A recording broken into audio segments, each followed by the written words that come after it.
Dikutip dari zonajakarta.com, cara cerdik Indonesia tekan Amerika Serikat untuk berikan F-35 lebih dulu dari Singapura dan Australia. Dan kini Militer TV akan menyajikan informasinya sebagai berikut.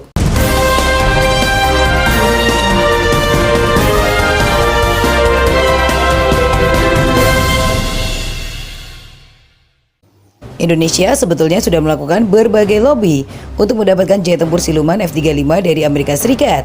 Namun Amerika Serikat tidak mau memberi F-35 kepada Indonesia.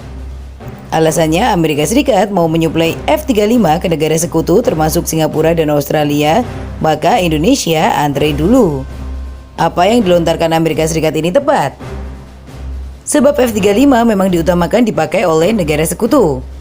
Dan posisi Indonesia di sini bukanlah sekutu dari Amerika Serikat. Indonesia memang selalu menjaga netralitas dalam hubungan internasional. Namun bukan berarti netral itu abstain. Contoh pada saat voting resolusi PBB soal invasi Rusia ke Ukraina. Tentu netralitas Indonesia mengecam invasi tersebut karena tidak sesuai dengan Undang-Undang Dasar 1945. Namun banyak yang menyalahartikan bila Indonesia condong ke barat dalam voting di PBB. Padahal pendudukan Israel di Palestina juga dikecam Indonesia dan selalu negeri ini mendukung kemerdekaan penuh Palestina. Yang ada Indonesia pro perdamaian dunia tidak lebih dari itu. Soal akuisisi jet tempur pun Indonesia netral alias seimbang. Su-27 dan 30 dari Rusia dipadukan F-16 serta Hawk 109-209 dari barat.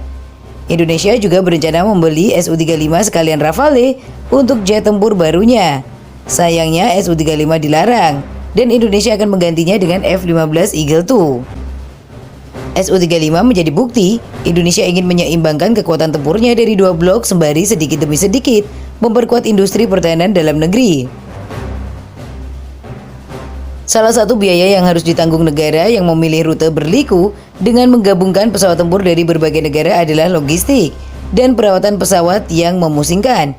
Jelas Defense Security Asia. Meski demikian, ada kekurangan lain bila membeli alutsista dari berbagai negara. Ongkos perawatan yang membengkak karena membeli alutsista tidak sejenis dari satu blok menjadi masalah tersendiri. Hal ini mempengaruhi tingkat readiness sebuah alutsista. Biaya tambahan dan penundaan untuk mengembangkan fasilitas pelatihan, personel pelatihan, memperoleh suku cadang dan pemeliharaan tidak dapat diabaikan. Pesawat yang berbeda memiliki kebutuhan yang berbeda untuk semua ini. Tetapi Indonesia melihat bahwa tantangan ini tidak sebanding dengan manfaat dari platform pertahanan yang luas dalam melawan kemungkinan embargo di masa depan. Sementara itu, Lockheed Martin yang menawari F-16 Viper membuat Indonesia semakin berpikir lagi untuk mengakuisisi F-15 Eagle II. Walau Amerika Serikat menjanjikan jika membeli F-15 akan menjadi syarat Indonesia mendapatkan F-35 di masa depan. Namun soal biaya pembangunan infrastruktur pendukung jadi soal lain.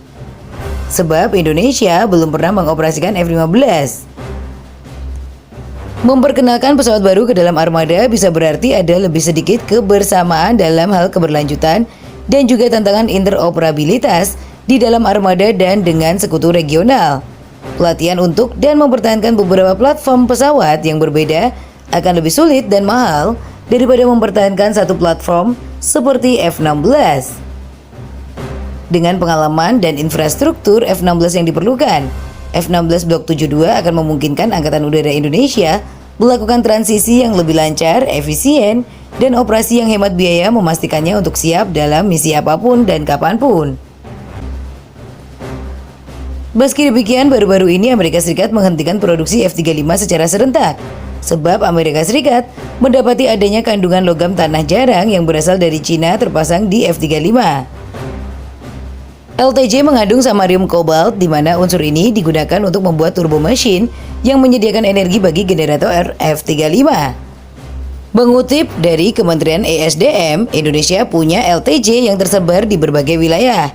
Di Provinsi Sumatera terkandung 19.917 ton LTJ.